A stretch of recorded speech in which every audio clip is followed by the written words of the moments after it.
Everyone, स्वागत है आप सबका आपके अपने चैनल sscupscpdf.com पे। तो गाइस, आज का हमारा जो टॉपिक है वो है इंक्लूसिव एजुकेशन।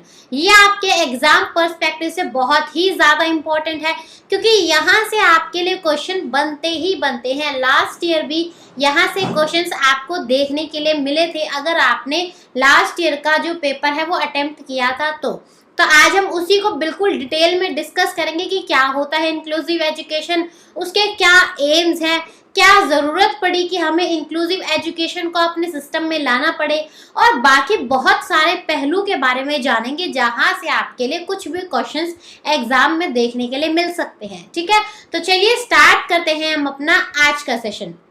शुरुआत करेंगे रविंद्रनाथ टैगोर के एक बहुत ही अच्छे कोट के साथ, जो कि उन्होंने इंक्लूसिव एजुकेशन के ऊपर दिया था।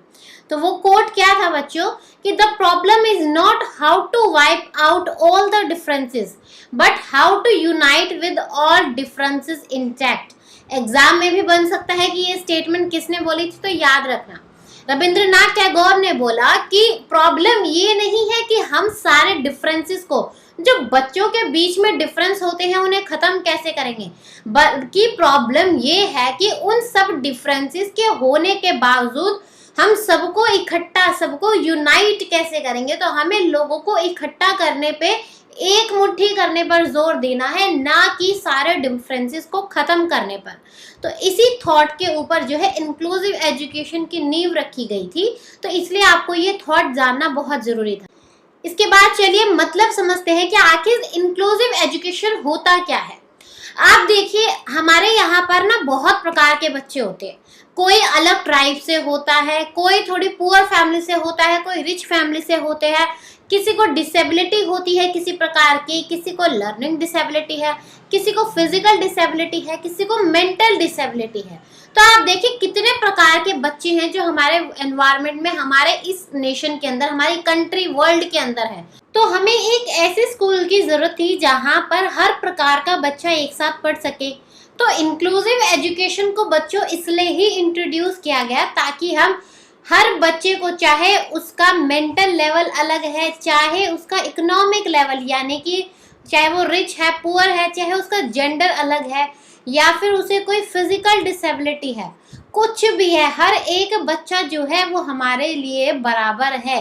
तो हमें उनके लिए एक ऐसा स्कूल चाहिए जहां पर समान छत के नीचे हर प्रकार के बच्चे को हम रख सके। तो इंक्लूसिव एजुकेशन का मतलब आपको समझ आ गया। यहाँ पर देखो, दो बातों पे जरा गौर देना। यहाँ लिखा है equal education and equal opportunity.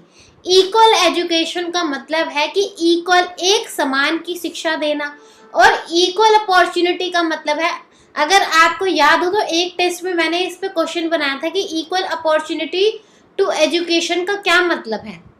तो यहाँ पर बच्चों इसका मतलब है कि हर बच्चे को अपॉर्चुनिटी मिले एजुकेशन लेने की, लेकिन उनके लेवल के हिसाब से। ये अच्छा, चलो इसमें क्या हो, चलो सबको हमने इक्वल एजुकेशन दे दी, लेकिन किसी का मेंटल लेवल थोड़ा कम हो सकता है, किसी का जो है फिजिकल लेवल उतना नहीं है कि वो उस प्रकार के एजुकेशन को ले सके। तो हमें कैसे एजुकेशन देनी है बच्चों, उनके लेवल के अकॉर्डिंग हमें उन्हें एजुकेशन प्रोवाइड करनी है। उसी को हम बोलते हैं इक्वल अपॉर्चुनिटी। ठीक है, क्लियर है यहाँ तक?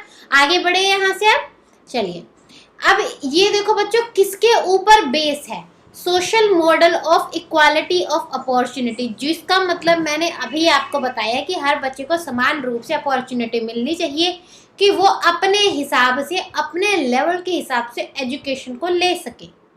ठीक है, और ये कौन से प्रिंसिपल पर बेस है कि हमें हर डिफरेंस, चाहे किसी में कोई भी डिफरेंस हो, हमें उसकी रिस्पेक्ट करनी है, और हमें उसकी जो विभिन्नता है, जो उसके अंदर डिफरेंसेस हैं, उसको हमें एक्सेप्ट करना है कि ये हमारे नेचर का ही एक पार्ट है।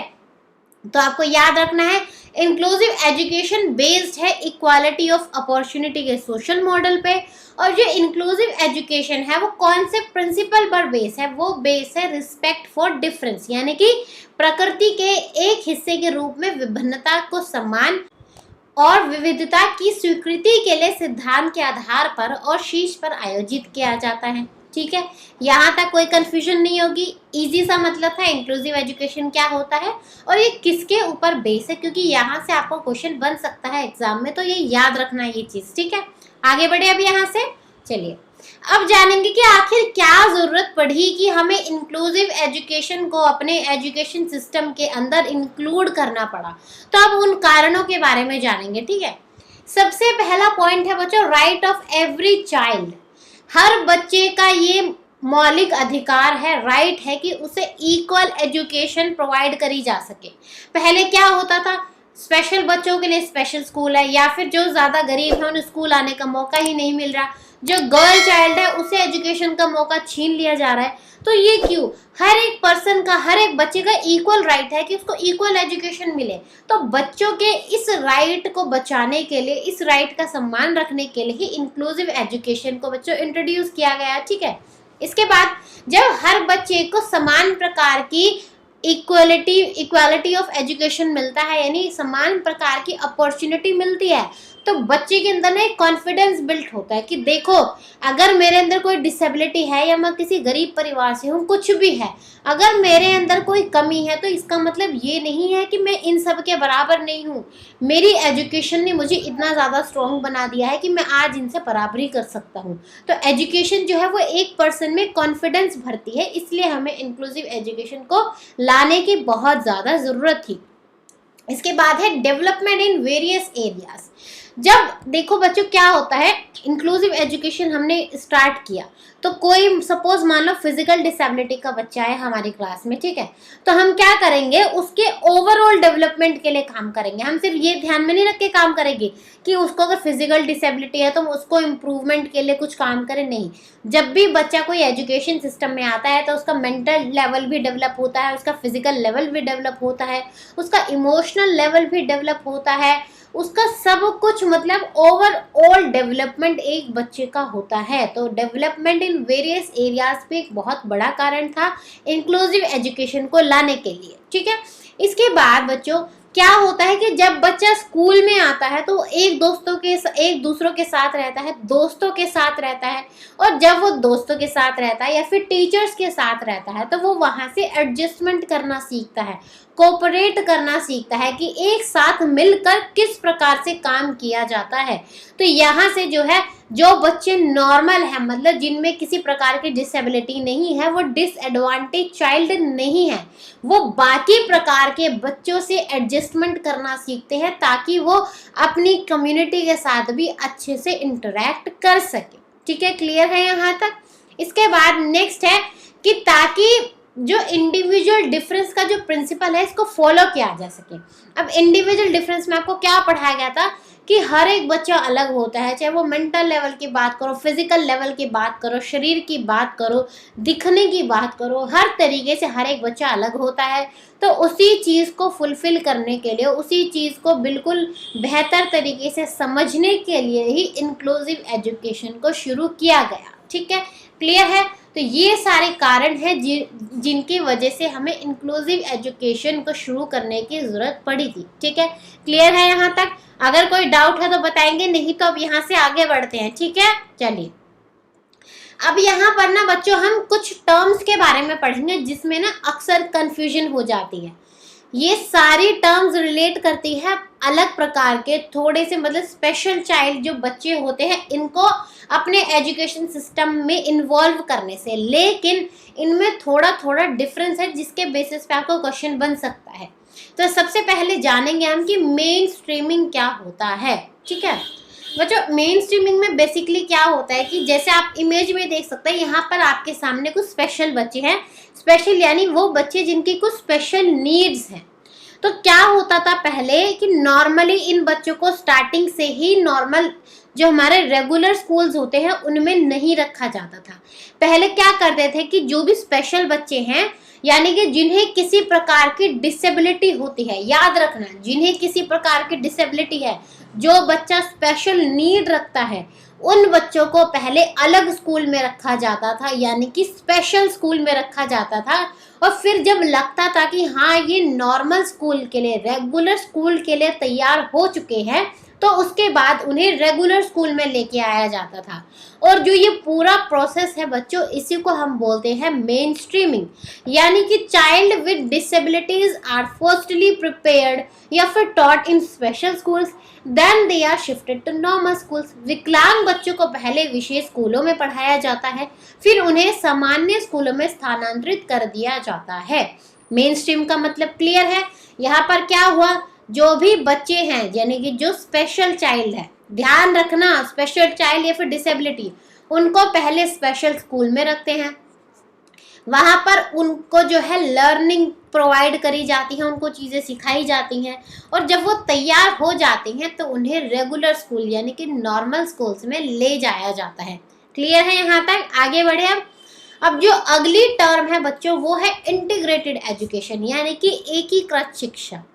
अब ये थोड़ा सा मेन स्ट्रीमिंग से एडवांस है। क्यों? पहले क्या था कि भाई पहले स्पेशल स्कूल में बच्चों को रखो, उसके बाद नॉर्मल स्कूल में लाओ, तो ये चीज़ ना कहीं थोड़ी सी अनफेयर लगी कि क्या वो बच्चे इस लायक नहीं है कि स्टार्टिंग से ही उनको रेगुलर स्कूल में रखा जाए। तो मेन स्ट्रीमिंग को थोड़ा सा चेंज करके उसके अंदर बदलाव किया गया कि अब जो स्पेशल बच्चे हैं, ठीक है, उन स्पेशल बच्चों को डायरेक्टली रेगुलर स्कूल्स में जो है एडमिशन दिया जाएगा, यानी कि ज़रूरत नहीं है कि पहले वो स्पेशल स्कूल से एजुकेशन लेके आएंगे देन उसके बाद उन्हें रेगुलर स्कूल्स में रखा जाएगा। तो यहाँ पर क्या हुआ कि जो भी बच्चे थे जिनको कोई डिसेबिलिटी थी, जिनको कोई स्पेशल नीड थी। अच्छा, स्पेशल बच्चे कौन से होते हैं? मैं बार बार बोल रही हूँ, कई बच्चों को ये क्लियर नहीं होगा कॉन्सेप्ट। स्पेशल बच्चे वो होते हैं जिन्हें किसी प्रकार की मेंटल डिसेबिलिटी हो, किसी प्रकार की फिजिकल डिसेबिलिटी हो, किसी प्रकार की लर्निंग डिसेबिलिटी हो, मतलब कि कोई किसी भी रूप से अगर विकलांग है तो उनको हम बोलते हैं स्पेशल चाइल्ड या फिर चाइल्ड विद स्पेशल नीड। ठीक है, क्लियर है यहाँ तक? तो यहाँ पर क्या हुआ, आप सीधा स्पेशल बच्चों को अपने रेगुलर स्कूल में ले आए, लेकिन यहाँ पर एक बहुत बड़ी प्रॉब्लम आई कि चलो आप उन बच्चों को स्कूल में तो ले आए, लेकिन जो स्कूल है वो इन स्पेशल बच्चों के हिसाब से एडजस्ट नहीं कर सका।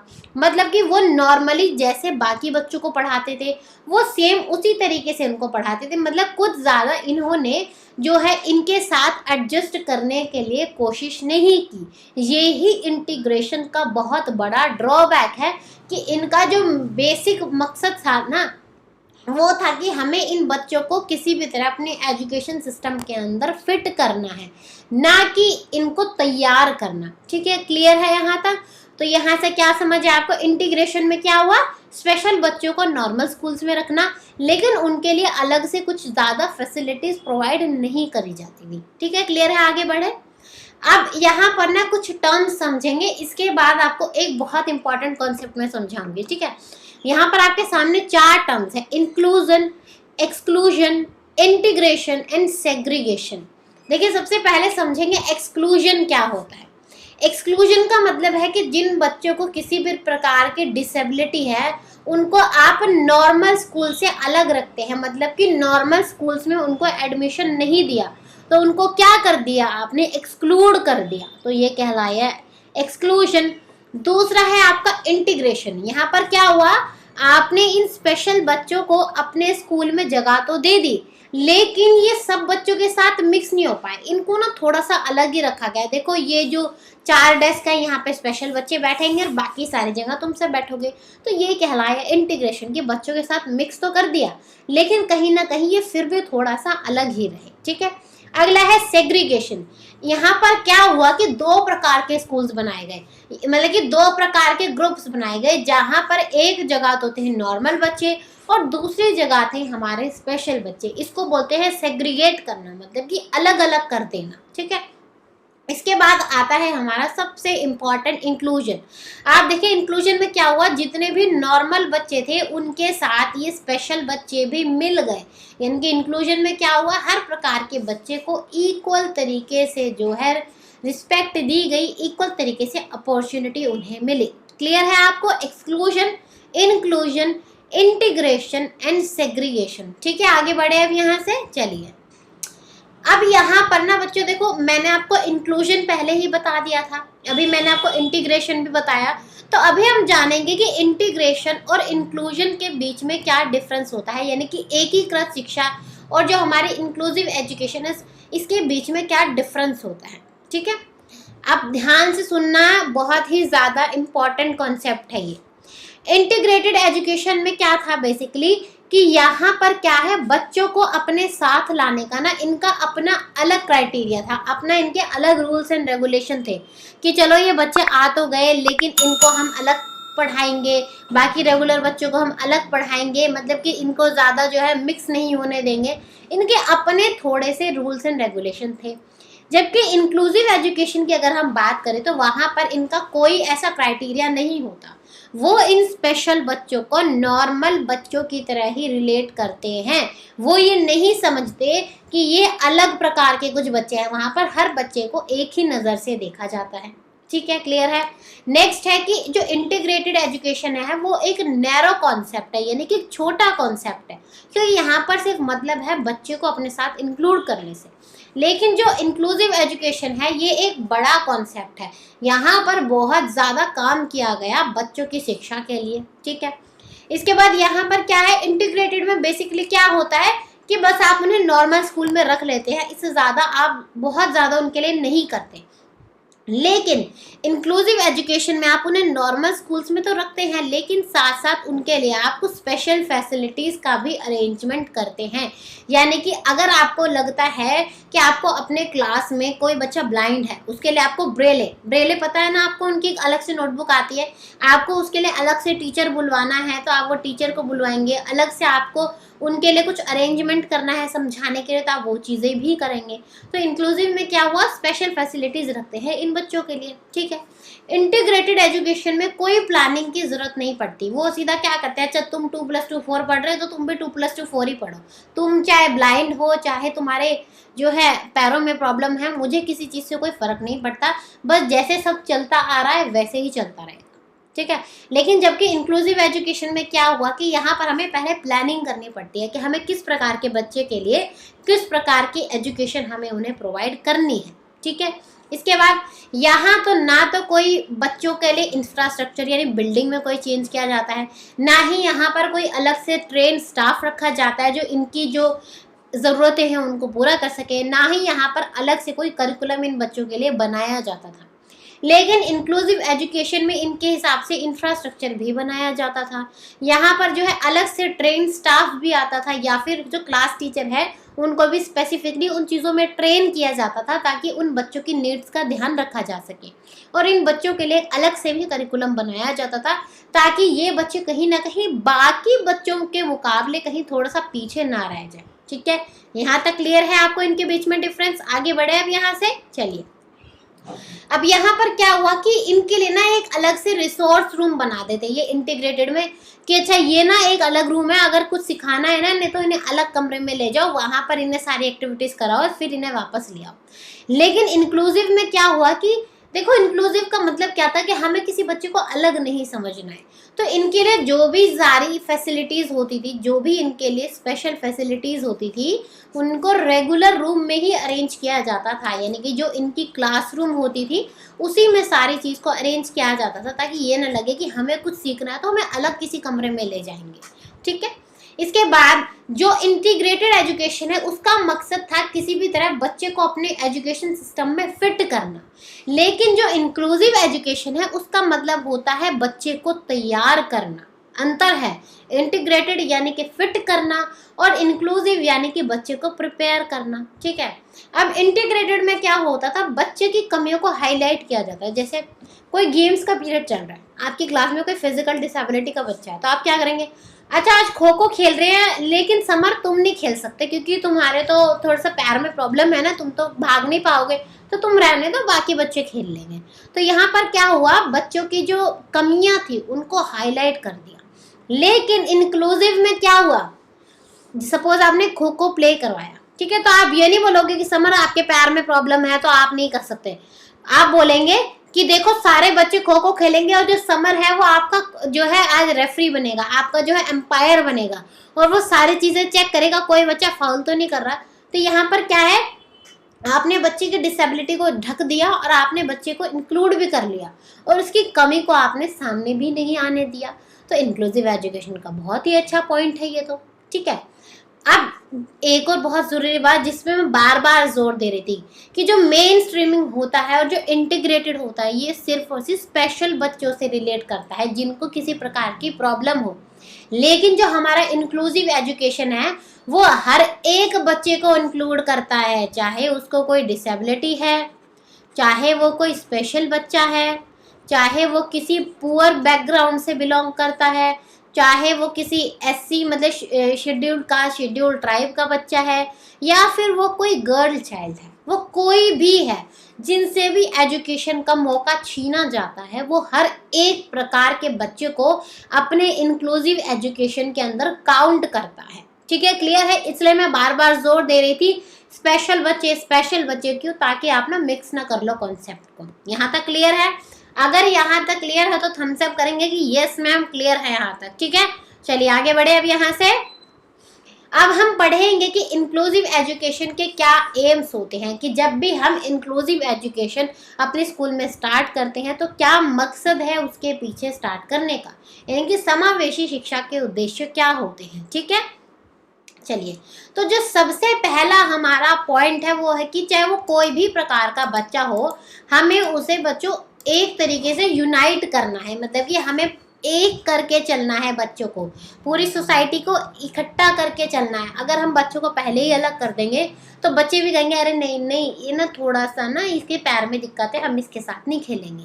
तो ये चीज़ हमें बच्चों के अंदर नहीं आने देनी, हमें उनके अंदर यूनिटी को पैदा करना है। ठीक है, इसलिए इंक्लूसिव एजुकेशन ज़रूरी है, ये एम था इंक्लूसिव एजुकेशन का। दूसरा कि जो भी डिसएडवांटेज बच्चे हैं, यानी कि जिसको भी डिसएडवांटेज का मतलब क्या है, जिनको एजुकेशन की अपॉर्चुनिटी नहीं मिलती, तो इन प्रकार के जो भी बच्चे हैं इनकी प्रॉब्लम को, इनके प्रॉब्लम के लिए सॉल्यूशन देना, इनको हल करना। ठीक है, इसके बाद इसका एक मकसद है मेन कि हमें लोगों में अवेयरनेस पैदा करनी है, यानी कि जागरूकता पैदा करनी है कि कोई भी कैसा भी बच्चा है, हर किसी को एजुकेशन का समान अधिकार है।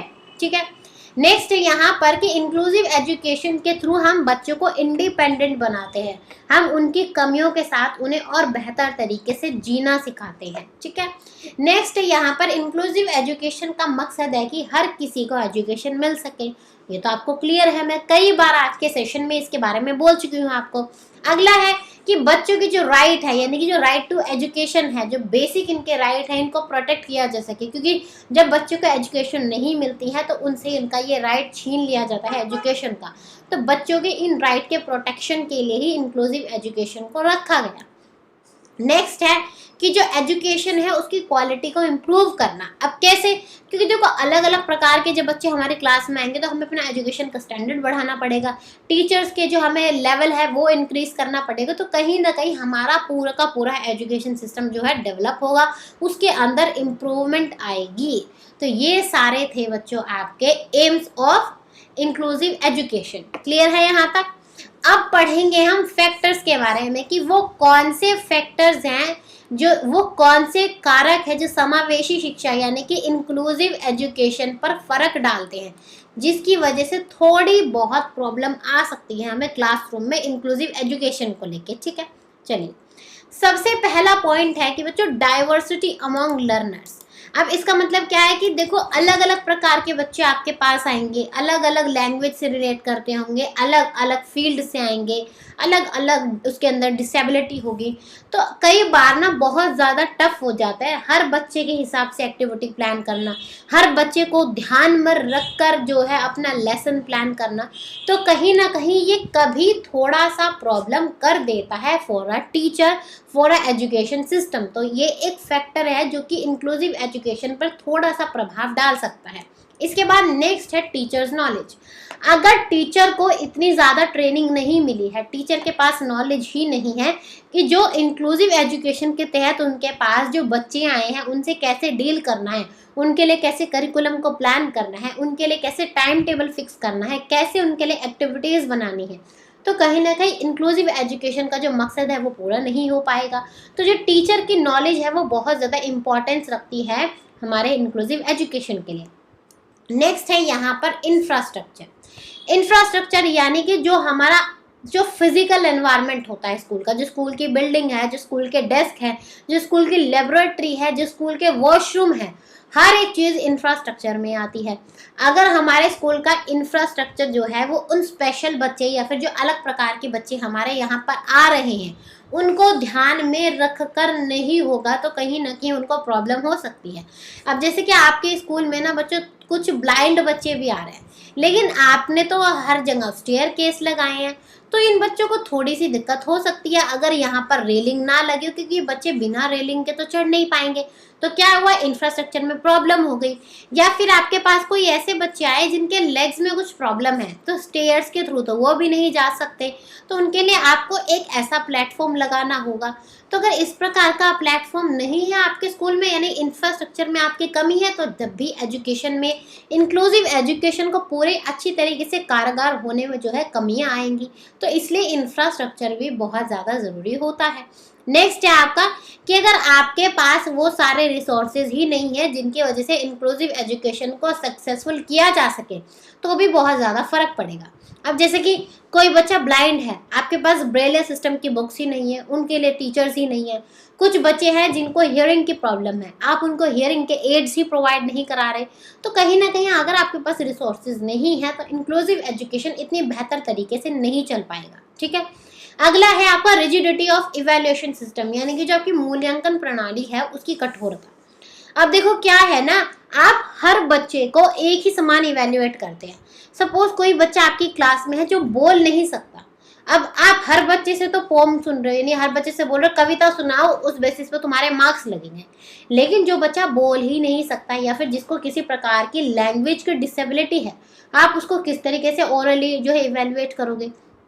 तो अगर आपका इवैल्यूएशन सिस्टम बिल्कुल रिजिड है, रिजिड का मतलब होता है जिसमें कोई चेंज नहीं किया जा सकता, और फ्लेक्सिबल का मतलब होता है जिसमें आप चेंजेस कर सकते हैं। ठीक है, तो अगर आपका जो इवैल्यूएशन सिस्टम है वो रिजिड है तो आप उन प्रकार के बच्चों को इवैल्यूएट नहीं कर पाएंगे, तो ये कहीं ना कहीं आपके इंक्लूसिव एजुकेशन सिस्टम पर बहुत ज़्यादा फर्क डालेगा। ठीक है, क्लियर है ये सारे पॉइंट्स आपको? अगर क्लियर है तो यहाँ से आगे बढ़े तो करेंगे थम्स अप। ठीक है, कमेंट सेक्शन में चलिए अब जानेंगे कि एज अ टीचर आप क्या करेंगे कि आपका जो क्लासरूम है वो इंक्लूसिव क्लासरूम बन जाए, उसके बारे में अब हम जानेंगे। ठीक है, चलिए सबसे पहले है कि आपको बच्चों हर प्रकार के ना टीचिंग लर्निंग मटेरियल का यूज करना है, यानी कि जिस प्रकार के बच्चे को जरूरत है आपको उसी प्रकार के टीएलएम का यूज करना है, ताकि बच्चे की जो लर्निंग है वो ज़्यादा बेहतर हो पाए। अब जैसे किसी को अगर बच्चों मान लो देखने में दिक्कत है तो उसके लिए आपको विजुअल एड चाहिए होंगे, या फिर किसी को सुनने में दिक्कत है तो आपको हियरिंग एड चाहिए होंगे। तो मतलब कि जिस प्रकार की भी बच्चों को ज़रूरत है आप उस तरीके के टीएलएम अपनी क्लास में रखेंगे तो आपका जो क्लासरूम है वो बहुत अच्छा इंक्लूसिव क्लासरूम कहलाएगा। ठीक है, इसके बाद नेक्स्ट है कि आपको एक ऐसा एनवायरनमेंट रखना है, कंड्यूसिव एनवायरनमेंट, जहाँ पर हर बच्चा जो है एक समान रह के ग्रो कर सके, एक समान रूप से बच्चे की डेवलपमेंट हो सके, उसको बराबर का सब कुछ अपॉर्चुनिटी हक मिले। ठीक है, इसके बाद नेक्स्ट है कि आप बच्चों को हर तरीके की एक्टिविटी जो है डेमोन्स्ट्रेट करके बताएंगे, क्योंकि देखो अलग अलग प्रकार के बच्चे हैं, सबका मेंटल लेवल एक समान नहीं है कि वो आपने सिर्फ बोला कि अच्छा ऐसे ऐसे ऐसे कर लेना और हो जाएगा। सबका मेंटल लेवल बराबर नहीं है, तो सबको समझ आए ये ज़रूरी भी नहीं है। तो आप क्या करेंगे, यहाँ पर बच्चों को जो है एक्टिविटीज़ डेमोन्स्ट्रेट करके बताएंगे कि देखो इस प्रकार से आपको ये चीज़ें करनी हैं, तो इससे आपका जो क्लासरूम है वो बहुत ही अच्छा इंक्लूसिव क्लासरूम कहलाएगा। अगला है कि आपको अपना जो फिजिकल एनवायरनमेंट है, फिजिकल एनवायरनमेंट मैंने अभी बताया था ना आपको, जो इंफ्रास्ट्रक्चर है उसको आपको मॉडिफाई करना है। कि अगर आपको लगता है कि आपके क्लास में कुछ ऐसे बच्चे हैं जिनके लिए आपको कुछ अपने क्लासरूम में चेंजेस करने की ज़रूरत है तो आप करेंगे।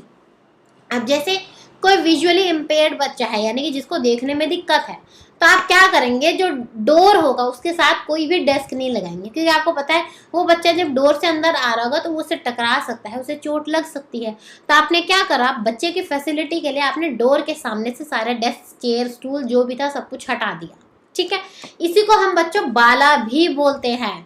ये बाला वो वाला बाला नहीं है, बाला बाला बाला ये वाला है बिल्डिंग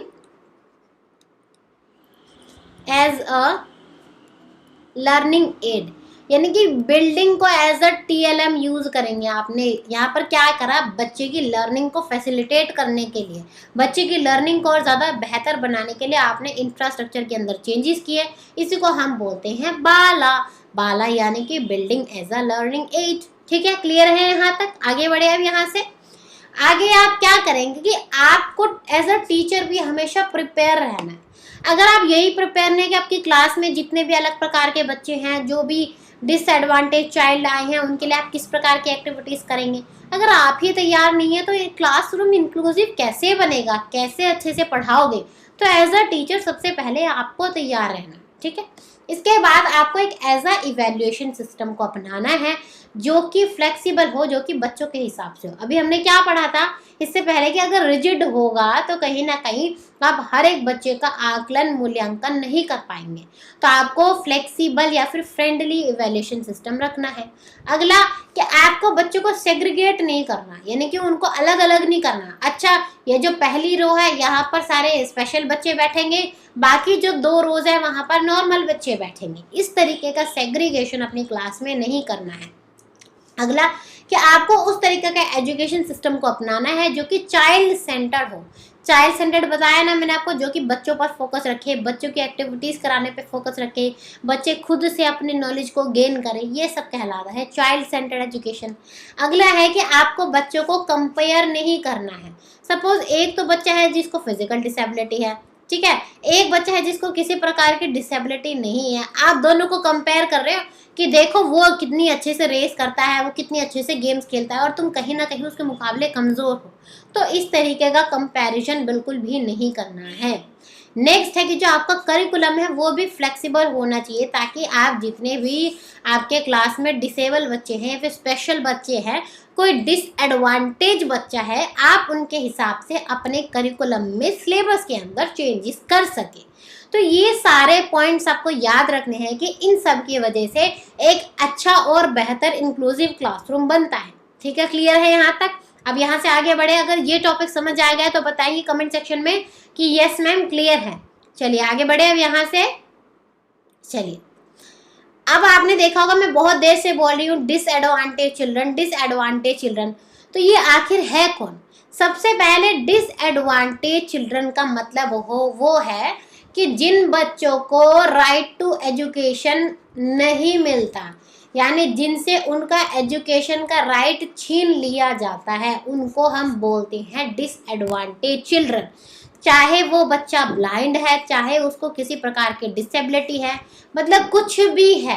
अब हम पढ़ेंगे वो कौन कौन से बच्चे हैं जिनको इंक्लूसिव एजुकेशन में एज अ डिसएडवांटेज चिल्ड्रन के तहत गिना गया, और उन सब बच्चों को एक समान रूप से क्लासरूम में इंक्लूड करने की बात की गई है। ठीक है, तो सबसे पहले यहाँ पर जो आते हैं वो कहलाते हैं चिल्ड्रन विद डिसेबिलिटी, यानी कि जिन बच्चों को किसी भी प्रकार की डिसेबिलिटी होती है, चाहे वो उनकी फिजिकल डिसेबिलिटी हो, चाहे उन्हें कोई लर्निंग डिसेबिलिटी हो, या फिर उन्हें किसी प्रकार की बच्चों लैंग्वेज की प्रॉब्लम हो, कोई मतलब किसी भी प्रकार की उन्हें डिसेबिलिटी है। अब आप क्या करेंगे कि अगर आपकी क्लास में किसी भी बच्चे को किसी प्रकार की अपंगता है, किसी भी प्रकार की डिसेबिलिटी है, तो आप उनके लिए प्रॉपर रिसोर्सेज का इस्तेमाल करेंगे कि हर एक आप उस TLM का, उस लर्निंग एड का इस्तेमाल करेंगे, ताकि उन बच्चों के आप एजुकेशन को और ज़्यादा बेहतर बना सके। ये चीज़ मैं आपको पहले ही बता चुकी हूँ। ठीक है, आगे बढ़े। दूसरा आता है सोशियो इकोनॉमिक स्टेटस, यानी कि जो आर्थिक रूप से कमज़ोर होते हैं, यानी कि हम यहाँ पर क्या बात कर रहे हैं, आर्थिक स्तर की बात कर रहे हैं। और जब भी आर्थिक स्तर की बात करते हैं, यानी कि जो पॉवर्टी स्ट्रिकन फैमिलीज है, जो पुअर फैमिलीज है, जो गरीब परिवार से बच्चे होते हैं, उनकी बात कर रहे हैं। क्या होते हैं, गरीब परिवार के बच्चों को भी ना एजुकेशन कहीं ना कहीं प्रॉपर नहीं मिल पाती, तो वो थोड़े से पीछे रह जाते थे। इंक्लूसिव एजुकेशन का ये भी मानना था कि आप इन सब बच्चों को भी लेके आइए, इनको भी पढ़ने का बराबर का हक है। ठीक है, तब आप क्या करेंगे, अगर आपकी क्लास में कोई सोशियो इकोनॉमिक स्टेटस का बच्चा है, यानी कोई गरीब परिवार से बच्चा है, तो आप उनको ऐसा होमवर्क देंगे जो फिजिबल हो, यानी कि जिसमें कोई भी खर्चा ना आता हो, सबसे पहली बात, और जो होमवर्क वो बच्चा अपने आप कर सके। ये ना हो कि उसके माता पिता पढ़े हुए नहीं हैं तो उसको माता पिता की हेल्प लगती है उस काम में। तो आप ऐसे काम देंगे जो बच्चा बिना किसी खर्च के स्वयं अपने आप अपने घर पर कर सके। इसके बाद आप रेगुलर डिस्कशन करेंगे, आप उन पेरेंट्स के साथ जो है रेगुलर टच में रहेंगे, उनको बार बार गाइड करेंगे कि देखिए इस तरीके से हम दोनों मिलकर साथ में काम करेंगे तो आपका बच्चा बहुत अच्छी तरह ग्रो करेगा, डेवलप करेगा। ठीक है, इसके बाद नेक्स्ट है सेंसिटिविटी, कि आपको इन प्रकार के बच्चों के लिए सेंसिटिविटी रखनी है। ऐसा नहीं सोचना अरे नहीं ये तो गरीब का बच्चा है, ये क्या कर लेगा पढ़ के, करेगा ही क्या, ऐसा नहीं है। चाहे गरीब का बच्चा हो चाहे अमीर का बच्चा हो, भगवान ने दिमाग बराबर दिया है, बस बात होती है चलाने वाली। ठीक है, तो आपको हर बच्चे को जो समान रूप से देखना है, उनके लिए सेंसिटिव रहना, उनके खिलाफ थोड़ा सा रूड नहीं रहना है आपको। ठीक है, अब नेक्स्ट के ऊपर आते हैं गर्ल चाइल्ड। जो लड़कियां होती हैं आज भी कहीं ना कहीं उन्हें उतना जो है एजुकेशन में मिलता नहीं है रोल जितना बॉयज़ को मिलता है। हालांकि अब तो बहुत मतलब कि बहुत ही कम रह गया ऐसा, लेकिन फिर भी कुछ कुछ पक्ष ऐसे हैं। लेकिन इंक्लूसिव एजुकेशन जब शुरू किया गया तो ये बहुत बड़ा मेजर प्रॉब्लम था कि जो लड़कियां हैं उन्हें भी स्कूल नहीं भेजा जाता था। चाहे वो किसी गांव के बच्चे लोग कह लो कि वो अपने बच्चों को स्कूल नहीं भेजते थे, या फिर जो गरीब परिवार से थे वो भी अपनी लड़कियों को स्कूल नहीं भेजते थे, या फिर कुछ जो ट्रेडिशनल मेंटालिटी के लोग होते जो सोचते रहे लड़कियां पढ़ के करेंगी क्या, आगे जाके शादी कर देंगे, चूल्हा चौका संभालना है, बच्चे संभालने हैं, परिवार संभालना है, क्या करेंगी पढ़ के आके। तो जो मेंटालिटी वाले लोग थे ना, मैं तो इन्हें मतलब बिल्कुल कहूँगी खराब मेंटेलिटी वाले लोग, कि एक औरत का काम, एक लड़की का काम बस यही है कि जाके बस चूल्हा चौका संभालो। तो ये जो मेंटेलिटी वाले लोग थे, इनसे डील करने के लिए और गर्ल चाइल्ड को बढ़ावा देने के लिए इनको भी इंक्लूसिव एजुकेशन के अंदर इंक्लूड किया गया। अब आप क्या करेंगे यहाँ पर कि अगर आपको पता चलता है कि कोई ऐसी गर्ल चाइल्ड है जिसको एजुकेशन का मौका उनसे छीना जा रहा है, तो आप उनके पेरेंट्स को जाके समझाएंगे कि देखिए चाहे लड़का हो चाहे लड़की हो, हमें हर प्रकार के बच्चे को सेम एजुकेशन देनी चाहिए। तो आप उनके काउंसलिंग करेंगे। ठीक है, क्लियर है यहाँ पर। देखिए बच्चों, मेरा ना मकसद एक ही होता है कि मैं आपको ना सिर्फ और सिर्फ आपके एग्जाम के पर्सपेक्टिव से चीज़ें नहीं सिखाऊं। आपके जो एजुकेशन सिस्टम में ये सारी चीज़ें इंक्लूड करी गई है ना, ये सिर्फ और सिर्फ इसलिए नहीं है कि आपका बस पेपर पास हो जाए, ये सारी चीज़ें इसलिए कि आप टीचर बनेंगे आगे जाके। आपको जो है ये सारी चीज़ें अपने स्कूल में अप्लाई करनी है, इसलिए मैं आपको इतना रिलेट करके पढ़ाती हूँ कि अगर आपको आगे जाके कुछ भी ऐसा दिखता है ना, तो इन बच्चों की ज़रूर मदद करना। ठीक है, हर एक बच्चा समान अधिकार रखता है, इनको एजुकेशन मिलनी ही चाहिए। ठीक है, अगला है यहाँ पर लिंग्विस्टिक डिफरेंस, यानी कि कई प्रकार क्या होता है कि क्लास में बच्चे आते हैं, कोई बंगाली बोलता है, कोई नेपाली बोलता है, तो आप क्या करते हैं उन बच्चों से रिलेट नहीं कर पाते, ना वो बच्चे आपकी बात समझ पाते ना आप समझ पाते। तो एक टाइम क्या होता है उन बच्चों की जो डेवलपमेंट है, उनका जो परफॉर्मेंस है वो घटने लगता है, और फिर उनके माता पिता स्कूल ही छुड़वा देते कि भाई जब तुम्हें स्कूल में वहाँ जाके कुछ समझ ही नहीं आ रहा तो क्यों पैसा बर्बाद किया अपना। ठीक है, तो आपको क्या करना है कि इन प्रकार के बच्चों का भी आपको ध्यान रखना है। आप पहले क्या करेंगे, इनकी मदर टंग जो होती है उनमें इनके साथ डील करेंगे, ताकि आप पहले उन्हें थोड़ा सा अपने माहौल में ढालिए, तो उसके बाद आप उनके ऊपर बेसिक जो आप यहाँ पे लैंग्वेज यूज करते हैं उसके ऊपर काम किए। ठीक है, तो अगले हो गए आपके ये लिंग्विस्ट डिफरेंस वाले बच्चे। अब यहाँ पे नेक्स्ट है आपके लिए जो गिफ्टेड बच्चे होते हैं, जो क्रिएटिव चाइल्ड होते हैं। आप सोच रहे होंगे ये कैसे। अब जो बच्चे गिफ्टेड होते हैं, जो क्रिएटिव होते हैं ना, ये ना कभी शांत नहीं बैठ सकते, इनको हमेशा कुछ ना कुछ करने के लिए चाहिए। तो कई बार टीचर क्या होती है सोचती है अरे तो बहुत परेशान करता है, बहुत ही ज़्यादा परेशान करता है बच्चा, या फिर पेरेंट्स क्या बोलते हैं अरे तुम स्कूल जाके करोगी क्या। अच्छा ना, इससे मुझे बहुत अच्छी मूवी याद आई, विद्या बालन की मूवी थी, मुझे ना एक्चुअली भी नाम नहीं याद आ रहा, मैथमेटिशियन के ऊपर थी वो। अगर किसी को नाम याद है तो कमेंट सेक्शन में बताएंगे। ठीक है, कि जहाँ पर उन्हें एक बहुत फेमस मैथमेटिशियन का रोल किया था, तो वहाँ पर क्या दिखाया कि उन्होंने जिस लेडी का रोल किया वो एक गिफ्टेड चाइल्ड थे। वो कभी स्कूल नहीं गई, लेकिन फिर भी उनका दिमाग इतना तेज था कि वो हर प्रकार के मैथ्स के क्वेश्चन को, इक्वेशन को या फिर कैलकुलेशन को वो 1-2 सेकंड के अंदर ही सॉल्व कर लेती थी। अब क्या हो, उनके पेरेंट्स ने क्या सोचा कि अरे तुम्हें तो पहले ही सब कुछ आता है, तुम स्कूल जाके करोगी क्या, तुम तो खुद ही स्कूल को सिखा दोगी। तो क्या हुआ, उससे उसका एजुकेशन का जो हक है वो छीन लिया। तो इसलिए गिफ्टेड और क्रिएटिव चाइल्ड के लिए भी बच्चों को इसी सिस्टम में रखा कि हमें इन बच्चों को भी लेके आना है।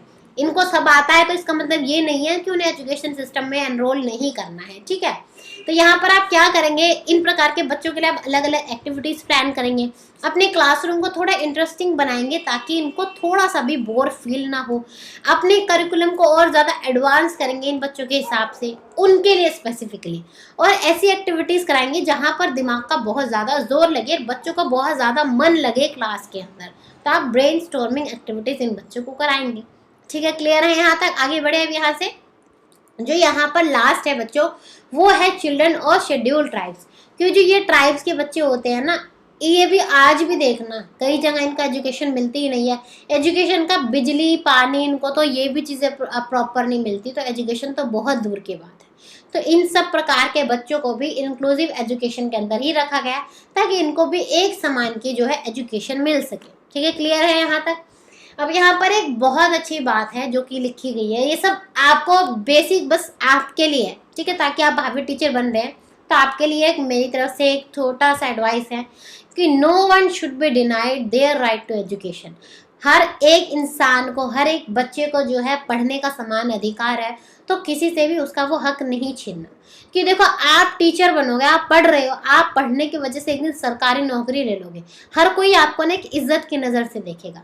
तो इन बच्चों को भी अगर समान अपॉर्चुनिटी मिले तो ये भी इनका लेवल भी कुछ और ही होगा फिर, इसलिए एजुकेशन की बहुत ज़्यादा इंपॉर्टेंस है। ठीक है, चलिए अब हमने जितना भी इंक्लूसिव एजुकेशन के बारे में पढ़ना था सब हम चीज़ें पढ़ चुके हैं। अब एज यूजुअल जो हमारा रिचुअल है, छोटा सा क्वेश्चन आंसर राउंड होगा जहाँ से मैं आपसे क्वेश्चन पूछूंगी और आप सब देंगे उनके जवाब, ताकि मुझे पता चले कि आपको कहीं कोई डाउट तो नहीं रह गया, और अगर कोई डाउट रह गया तो मैं कर दूंगी उसको क्लियर। तो चलिए स्टार्ट करते हैं क्वेश्चन आंसर राउंड। तो चलिए फर्स्ट क्वेश्चन है आपके लिए, education of children with special needs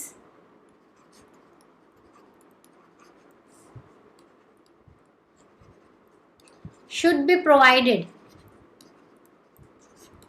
जो बच्चे स्पेशल नीड वाले होते हैं उनको एजुकेशन कैसे मिलनी चाहिए? In special schools,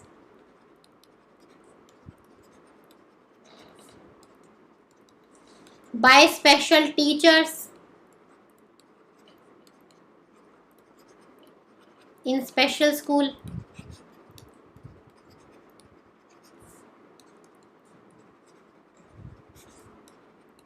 along with normal children,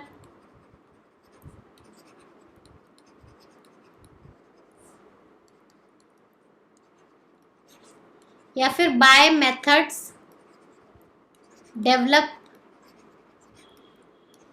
for special child in special school. ठीक है, आंसर करेंगे कमेंट सेक्शन में। Question number 2, inclusive education. ठीक है, आपको बताना है इंक्लूसिव एजुकेशन चार ऑप्शन में से किससे रिलेट करता है? A, celebrate diversity in classroom, option B, encourage strict admission, option C, includes indoctrination of facts, and option D, includes teachers from diverse background।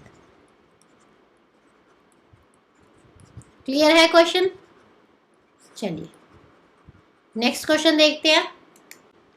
Question number 3 है कि अगर किसी बच्चे को हियरिंग की प्रॉब्लम है, ठीक है, आपकी क्लास में, तो उसके लिए सबसे मेजर फ्रस्ट्रेशन क्या हो सकता है क्लास के अंदर? ऑप्शन ए कि वो सबके साथ एग्जामिनेशन में नहीं बैठ सकता, मतलब एक समान रूप से एग्जाम नहीं दे सकता। ऑप्शन बी कि वो सबके साथ जो है कम्युनिकेट नहीं कर सकता अच्छे से। या फिर ऑप्शन सी कि वो अच्छे से टेक्स्ट बुक को रीड नहीं कर सकता। या फिर ऑप्शन डी है आपके लिए कि वो स्पोर्ट्स एंड गेम्स में ढंग से पार्टिसिपेट नहीं कर सकता। ठीक है, आप बताएंगे इनमें से क्या सही आंसर होगा इसका। क्वेश्चन नंबर 4, आपको बताना है कि इंक्लूसिव एजुकेशन के तहत, यानी कि इससे आपको रेफर करके, एक टीचर का कौन सा कैरेक्टरिस्टिक नहीं होगा। आपको 4 ऑप्शन दिए जाएंगे, उनमें से बताना है कि कौन सा एक टीचर का कैरेक्टरिस्टिक विशेषता नहीं होगी समावेशी शिक्षा के हिसाब से। ऑप्शन ए कि टीचर जो है सेंसिटिव होना चाहिए। ऑप्शन बी कि टीचर को जो है सारी डिसेबिलिटी की नॉलेज होनी चाहिए। आपको बताना है कि कौन सा नहीं होगा, ध्यान देना। ठीक है, ऑप्शन सी कि जो टीचर है वो रूड होना चाहिए थोड़ा सा, या फिर ऑप्शन डी की जो टीचर है उसमें थोड़ा सा पेशेंस होना चाहिए। ठीक है, क्लियर है यहाँ तक? आंसर करेंगे कमेंट सेक्शन में। चलिए बच्चों, आप इन्हीं 4 क्वेश्चन के आज मुझे आंसर करके बताएंगे। ठीक है, इससे थोड़ा बहुत आइडिया हो जाएगा मुझे। बाकी जितने भी क्वेश्चंस हैं उनकी प्रैक्टिस हम अपने टेस्ट पेपर के थ्रू कर ही लेते हैं। चलिए, हाँ, अगर आपको आज का सेशन हमारा समझ आया हो तो ज़रूर जो है इस वीडियो को लाइक करना। ठीक है, अगर आपको पसंद आया तो कमेंट करके ज़रूर बताना कि आपको क्या चीज़ें इसमें अच्छी लगी। प्लस ज़्यादा से ज़्यादा इसे शेयर करें अपने दोस्तों के साथ और रिलेटिव्स के साथ, ताकि हमारा परिवार यूं ही बढ़ता जाए और हम अलग अलग प्रकार के बच्चों को फ्री में यूं ही पढ़ाते जाएं। ठीक है, चलिए बच्चों, मिलते हैं अब अगली क्लास में। तब तक के लिए thank you and goodbye. और हाँ, घर में रहिए, सेफ रहिए और पढ़ते रहिए।